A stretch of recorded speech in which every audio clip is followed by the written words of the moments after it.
Hi everyone, Chris here, and today I wanted to talk about that Pandora's box that is assessment. I've been working on a class on assessment, and it's one of those things where there's just too much to put in an 8-week class, a 16-week class, a 24-month class. So let's open this Pandora's box and kind of see what's inside. And maybe over the next few days we'll dig deeper into some of these. So let's see, the first thing that came out of our little box was that for good assessment, you need to have strong instructional goals and objectives. Because if you don't know what you're teaching, what are you going to measure? Oh, look, that's the second thing in our Pandora's box. It says measurability in your assessments and your goals and objectives within the instruction to make sure you keep the students on track and can document their growth. Ooh.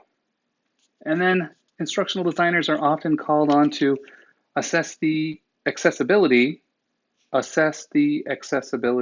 and of the learning materials.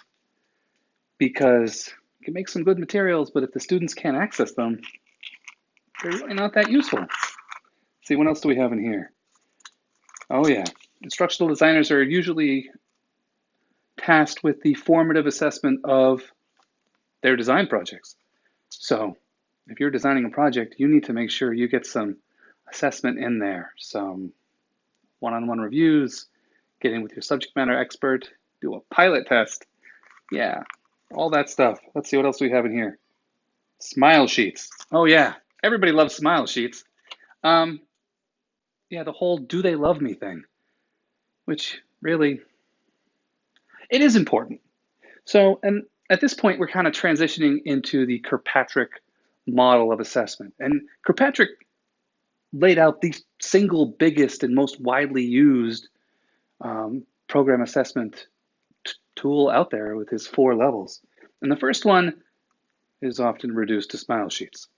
But really, at this level, you're evaluating the reaction to instruction. Because essentially, if your learners are shutting down because they just don't like it, they're not going to learn anything because they shut down. What else do we have? Oh, yeah. Oh, I'm really into Kirkpatrick now because this one says assessing learning. And this is the summative assessment of did the learners actually learn what you set out to have them learn. See, what else do we have in this little? This says, was there a behavior change? Because there's a difference between knowing something and doing something. I, for one, know how to do a great push-up. I don't actually do push-ups, which is probably one of my problems. Oh, level number 4, results. What happened? And this means at the business level, did the training you were asked to do get the results that people wanted? Were you training customers and to reduce call volume and call volume went up? Were you training sales reps to get more sales and did sales go down? So there's that. And then here's the last one. This one, Kirkpatrick's 5th level. All right, I know he doesn't have a 5th level. But this is ROI. And this is the one a lot of people forget. Now, it gets kind of confusing because ROI is more than just money. But, if you're looking at things, it depends on the category of instruction that you're putting together. If you're putting together lessons for a summer camp with 8-year-olds on inventing stuff, like they do at Camp Invention, which is a great program, by the way, well, the ROI may be the happiness of the children leaving in the afternoon. And that's an important thing to consider. But chances are, if you're working in a business, the ROI is going to be money. So you need to make sure you have your metrics and your ducks in a row. Because even if you get the results you were looking for, if the training costs more than the benefits you're getting, then why do it at all? Or why do it the way you're doing it? If the e-learning costs more than the in-person training, why not do the in-person training?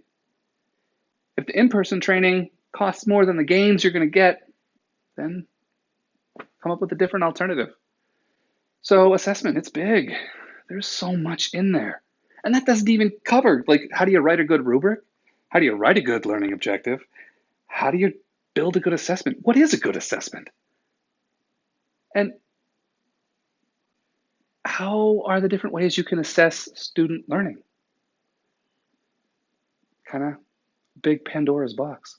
So I'm going to pick up my mess here and kind of think about what are the ones that we should hit on in the next couple of days. And if you have a suggestion on what we absolutely should dig deeper into assessment-wise, let me know.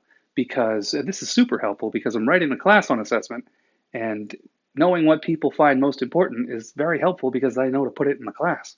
So I'll talk with you tomorrow. See you then.